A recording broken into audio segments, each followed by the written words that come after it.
Nice. Now, if you're just tuning in again, you're listening to Community Focus here on KCBC. I'm John Yazel, your host, and we're speaking with Janine Etheridge. She's the Secretary and Treasurer for Oakdale Equine Rescue. Now, when you do your fundraisers, is it enough? I mean, do you need people that might have, like, access to hay or feed and things like that you might need to step up to the plate to keep all these horses fed? Absolutely. We are always asking for extra help with anything. We haven't actually done the grants yet. This is all kind of new for us, too, so we're still learning different avenues. Right now we're just trying to get our name out there. But when it comes down to asking for hay donors or anybody that can actually donate and stock us up with hay, or the veterinarians like Sweet River Equine, they donate a lot of their time to us and give us breaks, and Pioneer Equine also in Oakdale. But our main thing is we have to get the hay to feed the horses. So that's one of the big things. Now, are there other needs that you have as far as funding? I mean, you are you getting paid? I mean, I know. We're not getting paid. I wish, I wish, but getting paid and seeing what a difference this makes and getting them out into good homes is payment enough, for actually all of us, for our kids, and to see our kids do it and work just as hard as we do out there.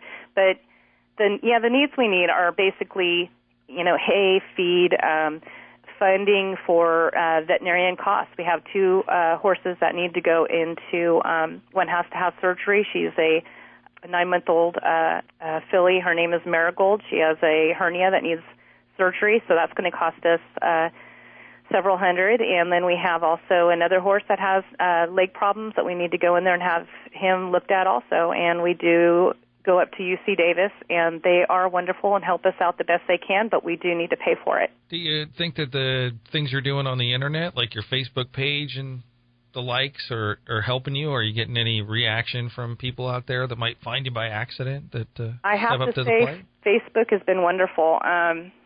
It's the contact, and I'm pretty good at making sure that I answer everybody's questions. We have over 2,000 fans right now, and I'm pretty straightforward and honest and get up there and answer everybody. I don't like it when if I don't get a return phone call, so I like to make sure everybody gets their return if they're asking me for a question. Oh, well, that's good.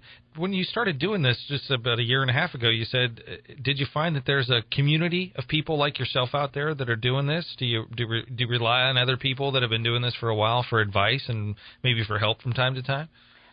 No, we just, we kind of want to stay by ourselves and be run the way we want it run. And, our books are on the table and open, and it's kind of hard when you get involved with other areas where other rescues or sanctuaries or any of that right now we're pretty comfortable where we're at.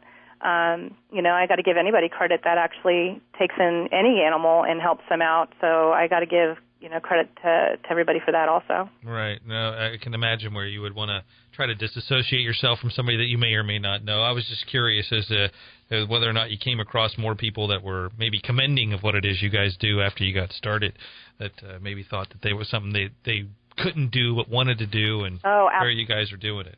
Absolutely. We get that a lot. We get a lot of people that want to volunteer.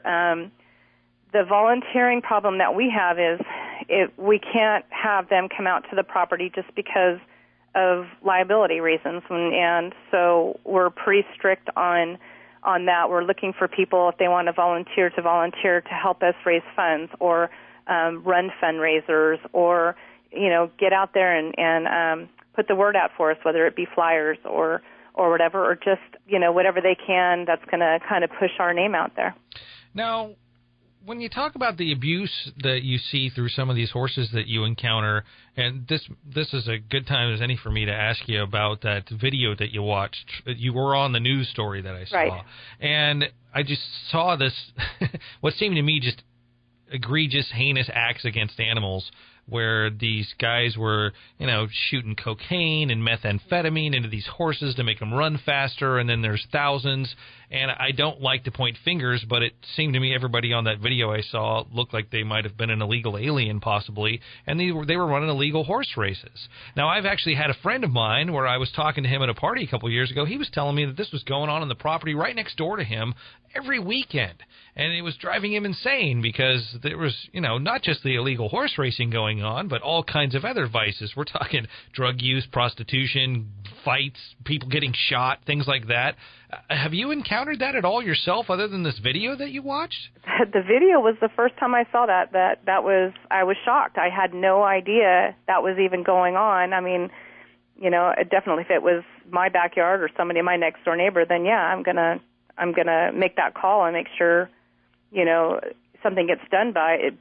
But it was a shock to me. I had no idea that shooting up any animal with any kind of drug is an illegal drug, something that they wouldn't be needing in any way is enough for me. It was upsetting. Yeah, it was for me too. And then the biggest thing that I saw was that these were the same horses in some cases that were going out and racing at the state fairs or the fairgrounds up in Sacramento or out in the Bay Area. I was blown away by this. See, that I didn't get. I didn't see any of that. But see, we don't go actually up to the races and watch these horses race or anything anyway. So when I looked at it at first, I was just kind of, wow, this is, horse racing going on in somebody's backyard. But then horses love to run. So I mean, racing is not a bad thing. Shooting them up with, some type of illegal drug, yeah, that's pretty bad. Yeah, it's almost as low as you can go when it comes to the treatment of an animal to me. I don't know. Maybe I'm just a sucker for animals. I love them all. So. Well, then we're a sucker together. Well, that's good.